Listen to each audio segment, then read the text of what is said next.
Hello મિત્રો, આપણે જો રિયાનો બર્થડે છે તો રિયાને બધા હેપી બર્થડે વિશ કરી દેજો. જો આપણે રિયાના બર્થડે માટે જુનાગઢ ગયા હતા, આપણે અચાનક જ જવાનું નક્કી થયું તો બપોર પછી નક્કી કર્યું હતું. તો આપણે જો જુનાગઢ આવી ગયા છે ને રિયા જો બધાને એની ફોટાવાળી કેક બતાવે છે ને આ બધાય બાળકસ ભેગા થઈ ગયા હતા. જો કેવા છે તોફાની બધા ભેગા થયા છે આજ પાછા. અને આ જો આસ્થાન બધાય છે અને આ જો આ નોરતા હતા એટલે પછી રાધે કાંઈ ગોયણી જમાડવાનો કાર્યક્રમ કરી નાખ્યો હતો. અને છે ને પછી છે ને બ્લોગ ઉતારવાનો વારો જ નહોતો આવ્યો કેમ કે ફ્રી જ નહોતા થયા, કેમ કે મોડું થઈ ગયું હતું બહુ જ. એટલે કેક કટિંગનું ને બધું હતું તો બધા ભેગા થયા હતા. અને ફૂંક મારવામાં જો માથાકૂટ ચાલતી હતી. રિયા ફૂંક મારી પહેલાં બીજા ફૂંક મારી દે એટલે રિયા રાડું પાડતી હતી. અને જો ફૂંક મારી રિયાએ કેક કટિંગ કર્યો ને રિયાનું ઊંધું છે કેમ કે રિયાને કેક ભાવતી નથી એટલે બધાય માટે કેક હોય ખાલી. અને એનો શોખ થાય કે મારી કેક કટ કરું, બાકી એને કેક ખાવ ન ભાવે, બધાને ખવડાવે. એને આઈસ્ક્રીમ ને બધું ઓછું ભાવે. આજે જસ ને બધા બાળકો છે હવે બધા છોકરાને જમવા બેહાડવાના છે. કેક કટિંગ થઈ ગઈ છે, હવે આપણે આ બધાને જમવા હમણાં બેહાડી દેવાના છે. ગોયણી કરી છે છોકરીઓને ને છોકરાઓને બધાને.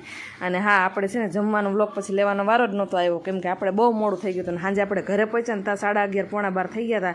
અને આપણે જો રસ્તામાંથી ગોલો લેતા આવ્યા હતા. વિશાલને કીધું ચાલો ટેસ્ટિંગ કરો કેવો છે સિઝનનો પહેલો ગોલો. આ ચાખી તો ગોલો બહુ મસ્ત મજાનો છે. વિશાલને કીધું ચાખો હાલો.